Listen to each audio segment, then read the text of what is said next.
ನಮಸ್ಕಾರ. ಸಹಕಾರಿ ಟಿವಿ ಮೊದಲು ಮಾನವನಾಗು ಸುದ್ದಿ ಸಮಾಚಾರಕ್ಕೆ ಸ್ವಾಗತ. ನಾನು ಮಣಿಕಂಠ ಸೂರ್ಯ. ಮೊದಲಿಗೆ ಹೆಡ್ಲೈನ್ಸ್. 9ನೇ ವಿಶ್ವ ಯೋಗ ದಿನಾಚರಣೆ ಪ್ರಯುಕ್ತ ಪ್ರಧಾನಿ ನರೇಂದ್ರ ಮೋದಿ ಸಂದೇಶ. ಕರ್ನಾಟಕ ಹಾಲು ಒಕ್ಕೂಟಕ್ಕೆ ಹೊಸ ಸಾರಥಿ, ಅಧ್ಯಕ್ಷ ಸ್ಥಾನದಿಂದ ಹಿಂದೆ ಸರಿದ ಬಾಲಚಂದ್ರ ಜಾರಕಿಹೊಳಿ. ಮೈಲುಗಲ್ಲು ಸ್ಥಾಪಿಸಿದ ಅತ್ಯುನ್ನತ ಪಟ್ಟಣ ಸಹಕಾರಿ ಬ್ಯಾಂಕ್. ಮುಂಡರಗಿ ತೋಂಟದಾರ್ಯ ಮಠಕ್ಕೆ ಕಾನೂನು ಹಾಗೂ ಸಂಸದೀಯ ವ್ಯವಹಾರ ಮತ್ತು ಪ್ರವಾಸೋದ್ಯಮ ಸಚಿವ ಎಚ್.ಕೆ. ಪಾಟೀಲರ ಭೇಟಿ. ರಾಜ್ಯ ಆಯುಷ್ ಮತ್ತು ಕುಟುಂಬ ಕಲ್ಯಾಣ ಇಲಾಖೆ ವತಿಯಿಂದ ಬೆಂಗಳೂರಿನ ವಿಧಾನಸೌಧದ ಮುಂಭಾಗದಲ್ಲಿ ಯೋಗ ದಿನಾಚರಣೆ ಆಯೋಜನೆ ಮಾಡಲಾಗಿದೆ. ಅಕ್ಕಿ ಯುದ್ಧ, ಸಿಎಂ ಸಿದ್ದರಾಮಯ್ಯ ದೆಹಲಿಗೆ ದೌಡು. 9ನೇ ವಿಶ್ವ ಯೋಗ ದಿನಾಚರಣೆ ಪ್ರಯುಕ್ತ ಪ್ರಧಾನಿ ನರೇಂದ್ರ ಮೋದಿ ಸಂದೇಶ. ವಸುದೈವ ಕುಟುಂಬಕಂ ಘೋಷವಾಕ್ಯದೊಂದಿಗೆ ಯೋಗ ಜಗತ್ತಿಗೆ ಸ್ಫೂರ್ತಿ ತಂದಿದೆ ಎಂದ ನರೇಂದ್ರ ಮೋದಿ ಅವರು ವಿಡಿಯೋ ಮೂಲಕ ಸಂದೇಶ ಕೊಟ್ಟಿದ್ದಾರೆ. ಯೋಗ ಜಗತ್ತಿಗೆ ಸ್ಫೂರ್ತಿ ಕೊಟ್ಟಿದೆ ಅಂತ ನರೇಂದ್ರ ಮೋದಿ ಅವರು ಹೇಳಿದ್ದಾರೆ. ಯೋಗ ದಿವಸ್ ಕಿ बहुत बहुत शुभकामनाएं. हर वर्ष योग दिवस के अवसर पर मैं किसी न किसी आयोजन में आप सभी के बीच उपस्थित रहता हूं. आप सबके साथ मिलकर के योग करने का आनंद भी यादगार रहता है. लेकिन इस बार विभिन्न दायित्वों की वजह से मैं अभी अमेरिका में हूं. इसलिए आप सभी से वीडियो संदेश के माध्यम से जुड़ रहा हूं. साथियों, आपको ये भी बता दूं कि भले मैं आपके बीच योग नहीं कर पा रहा हूं, लेकिन योग करने के कार्यक्रम से भाग नहीं रहा हूं. और इसलिए आज शाम को भारतीय समय के अनुसार शाम 5:30 बजे करीब संयुक्त राष्ट्र यूएन के मुख्यालय में जो विशाल मात्रा में योग कार्यक्रम हो रहा है, मैं उसमें शामिल होऊंगा. भारत के आह्वान पर दुनिया के 180 से ज्यादा देशों का एक साथ आना ऐतिहासिक है, अभूतपूर्व है. आप सबको याद होगा 2014 में जब यूएन जनरल असेंबली में योग दिवस का प्रस्ताव आया तो रिकॉर्ड देशों ने इसे समर्थन दिया था. तब से लेकर आज तक अंतर्राष्ट्रीय योग दिवस के जरिए योग एक वैश्विक आंदोलन बन गया है, ग्लोबल स्पिरिट बन गया है. साथियों, इस साल योग दिवस के कार्यक्रमों को ओशन रिंग ऑफ योगा इसने और विशेष बना दिया है. ओशन रिंग ऑफ योगा, इसका आइडिया योग के विचार और समुद्र के विस्तार के पारस्परिक संबंध पर आधारित है.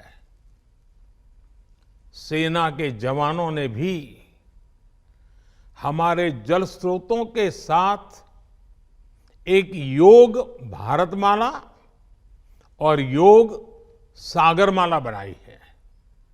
इसी तरह आर्कटिक से लेकर अंटार्कटिका तक भारत के 2 रिसर्च बेस यानी पृथ्वी के 2 ध्रुव भी योग से जुड़ रहे हैं. योग के इस अनूठे सेलिब्रेशन में देश दुनिया के करोड़ों लोगों का इतने सहज स्वरूप में शामिल होना योग के प्रसार और प्रसिद्धि को, उसके महात्म्य को उजागर करता है। भाइयों और बहनों, हमारे ऋषियों ने योग को परिभाषित करते हुए कहा है, युज्यते एतद इति योगः, अर्थात जो जोड़ता है वो योग है। इसलिए योग का ये प्रसार उस विचार का विस्तार है जो पूरे संसार को एक परिवार के रूप में समाहित करता है। योग के विस्तार का अर्थ है वसुधैव कुटुंबकम की भावना का विस्तार। इसलिए इस वर्ष भारत की अध्यक्षता में हो रहे G20 समिट की थीम भी one earth, one family, one future रखी गई है।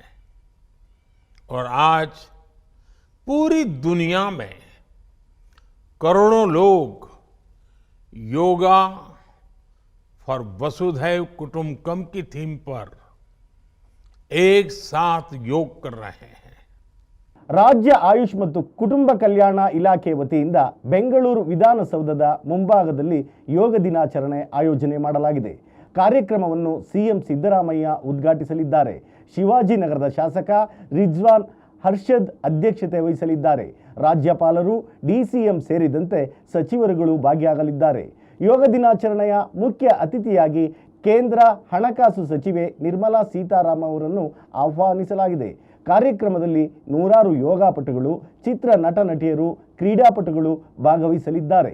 ಕರ್ನಾಟಕ ಹಾಲು ಒಕ್ಕೂಟಕ್ಕೆ ಹೊಸ ಸಾರಥಿ. ಅಧ್ಯಕ್ಷ ಸ್ಥಾನದಿಂದ ಹಿಂದೆ ಸರಿದ ಬಾಲಚಂದ್ರ ಜಾರಕಿಹೊಳಿ ಸರ್ಕಾರ ಬದಲಾದಂತೆ ಬಿಜೆಪಿ ತೆಕ್ಕೆಯಲ್ಲಿರುವ ಒಂದೊಂದೇ ಸಹಕಾರಿ ಸಂಸ್ಥೆಗಳನ್ನು ತನ್ನ ತೆಕ್ಕೆಗೆ ತೆಗೆದುಕೊಳ್ಳಲು ಕಾಂಗ್ರೆಸ್ ಮುಂದಾಗಿದ್ದು, ಪ್ರಮುಖ ಸಂಸ್ಥೆ ಕೆಎಂಎಫ್ ಮೇಲೆ ಹಿಡಿತ ಸಾಧಿಸುವ ಪ್ರಯತ್ನದಲ್ಲಿದೆ. ಕೆಎಂಎಫ್ ಅಭಿವೃದ್ಧಿಯ ಹಿತಚಿಂತನೆಯಿಂದ ಅಧ್ಯಕ್ಷ ಸ್ಥಾನದ ಚುನಾವಣೆಯಲ್ಲಿ ನಾನು ಸ್ಪರ್ಧಿಸುವುದಿಲ್ಲ. ಸಂಸ್ಥೆಯ ಪ್ರಗತಿಗಾಗಿ ಆಯ್ಕೆಯಾಗಿ ಬರುವ ಹೊಸ ಅಧ್ಯಕ್ಷರಿಗೆ ಎಲ್ಲ ರೀತಿಯ ಸಹಕಾರಗಳನ್ನು ಕೊಡುವುದಾಗಿ ಬಾಲಚಂದ್ರ ಜಾರಕಿಹೊಳಿ ಹೇಳಿದ್ದಾರೆ. ಮೈಲುಗಲ್ಲು ಸ್ಥಾಪಿಸಿದ ಅತ್ಯುನ್ನತ ಪಟ್ಟಣ ಸಹಕಾರಿ ಬ್ಯಾಂಕ್. ರಾಜ್ಯದ ಸಹಕಾರಿ ಬ್ಯಾಂಕ್ ಕ್ಷೇತ್ರದಲ್ಲಿ ಇಂದಿಗೂ ಅಗ್ರಸ್ಥಾನದಲ್ಲಿ ಮುಂದುವರೆದಿರುವ the Bengaluru City Cooperative Bank Limited ದೇಶದ ಸ್ವಾತಂತ್ರ್ಯ ಪೂರ್ವದಲ್ಲಿಯೇ ಆರಂಭಗೊಂಡು 116 ವಸಂತಗಳನ್ನು ಪೂರೈಸಿದೆ ಹಾಗೂ ಗ್ರಾಹಕರ ನಂಬಿಕೆ ಮತ್ತು ವಿಶ್ವಾಸಕ್ಕೆ ಪಾತ್ರವಾಗಿದೆ. ಕೋಟ್ಯಾಂತರ ರೂಪಾಯಿಗಳ ವ್ಯವಹಾರ ಮಾಡುತ್ತಿರುವ ಪಟ್ಟಣ ಸಹಕಾರಿ ಬ್ಯಾಂಕ್ ಮಾದರಿ ಬ್ಯಾಂಕ್ ಆಗಿ ಗ್ರಾಹಕರ ಸೇವೆ ಮಾಡುತ್ತಿದೆ ಎಂದು ಬ್ಯಾಂಕಿನ ಅಧ್ಯಕ್ಷರಾದ ಅವಲಹಳ್ಳಿ ಚಂದ್ರಪ್ಪ ಹೇಳಿದ್ದಾರೆ. ಅನೇಕ ಪ್ರಶಸ್ತಿ ಪುರಸ್ಕಾರಗಳಿಗೆ ಭಾಜನವಾಗಿರುವ ಈ ಸಂಸ್ಥೆ ರಾಜ್ಯಾದ್ಯಂತ ಶಾಖೆಗಳನ್ನು ಹೊಂದಿದೆ ಎಂದು ಪ್ರಧಾನ ವ್ಯವಸ್ಥಾಪಕರಾದ ಮಂಜುನಾಥ್ ಹೇಳಿದ್ದಾರೆ. ಮುಂಡರಗಿ ತೋಂಟದಾರ್ಯ ಮಠಕ್ಕೆ ಕಾನೂನು ಹಾಗೂ ಸಂಸದೀಯ ವ್ಯವಹಾರ ಮತ್ತು ಪ್ರವಾಸೋದ್ಯಮ ಸಚಿವ ಎಚ್.ಕೆ. ಪಾಟೀಲರ ಭೇಟಿ. ನಿಜಗುಣ ಪ್ರಭು ತೋಂಟದಾರ್ಯ ಸ್ವಾಮೀಜಿಯವರಿಂದ ಸನ್ಮಾನ ಸ್ವೀಕರಿಸಿದ ಎಚ್.ಕೆ. ಪಾಟೀಲರು ಮಾತನಾಡಿ, ಪೂಜ್ಯರು ಮತ್ತು ನಾವು ಸೇರಿದರೆ ಆಧ್ಯಾತ್ಮದ ಚಿಂತನೆಗಿಂತ ಹೆಚ್ಚಾಗಿ ಸಾಮಾಜಿಕ ಚಿಂತನೆಯ ಬಗ್ಗೆ ಆಳವಾಗಿ ಚರ್ಚಿಸುತ್ತೇವೆ. ಬಹುತೇಕ ಈ ರಾಜ್ಯದಲ್ಲಿ, ಈ ರಾಷ್ಟ್ರದಲ್ಲಿ ಬಸವಣ್ಣನವರ ಮಾರ್ಗದಲ್ಲಿ ನಮ್ಮೆಲ್ಲರನ್ನೂ ನೇರವಾಗಿ ಕರೆದೊಯ್ಯುವಂತಹ ಒಂದು ಚಿಂತನೆಯನ್ನು ಬಿತ್ತುವಂತಹ ಸ್ವಾಮೀಜಿಯವರು ಇದ್ದರೆ ಅವರಲ್ಲಿ ನಿಜಗುಣ ಪ್ರಭು ತೋಂಟದಾರ್ಯ ಸ್ವಾಮೀಜಿಯವರು ಅತ್ಯಂತ ಶ್ರೇಷ್ಠರಾಗುತ್ತಾರೆ ಎಂದರು. ಅಕ್ಕಿ ಯುದ್ಧ. ಸಿಎಂ ಸಿದ್ದರಾಮಯ್ಯ ದೆಹಲಿಗೆ. ಅಕ್ಕಿ ಜಟಾಪಟಿ ತೀವ್ರವಾದ ಕಾರಣ ಸಿಎಂ ಸಿದ್ದರಾಮಯ್ಯ ದೆಹಲಿಗೆ ತೆರಳಿ ಕೇಂದ್ರ ಗೃಹ ಸಚಿವ ಅಮಿತ್ ಶಾ, ನಿತಿನ್ ಗಡ್ಕರಿ, ಪಿಯೂಷ್ ಗೋಯಲ್ ಅವರನ್ನು ಭೇಟಿ ಮಾಡಲಿದ್ದಾರೆ ಹಾಗೂ ಅಕ್ಕಿ, ಮೂಲಭೂತ ಸೌಕರ್ಯ ಸೇರಿ ಹಲವು ಪ್ರಸ್ತಾಪಕ್ಕೆ ಸಿದ್ಧತೆ ಮಾಡಿಕೊಂಡಿದ್ದಾರೆ. ಕೇಂದ್ರ ಆಹಾರ ಸಚಿವರನ್ನು ಭೇಟಿ ಮಾಡಿ ರಾಜ್ಯಕ್ಕೆ ಬೇಕಾದ ಅಕ್ಕಿಯನ್ನು ಪೂರೈಸುವಂತೆ ಮನವಿ ಮಾಡಲಿದ್ದಾರೆ. ಇಲ್ಲಿವರೆಗೆ ಸುದ್ದಿ ಕೊಟ್ಟಿದ್ದು ನಾನು ಮಣಿಕಂಠ ಸೂರ್ಯ. ನೋಡ್ತಾ ಇರಿ ಸಹಕಾರಿ ಟಿವಿ, ಮೊದಲು ಮಾನವನಾಗು. ನಮಸ್ಕಾರ.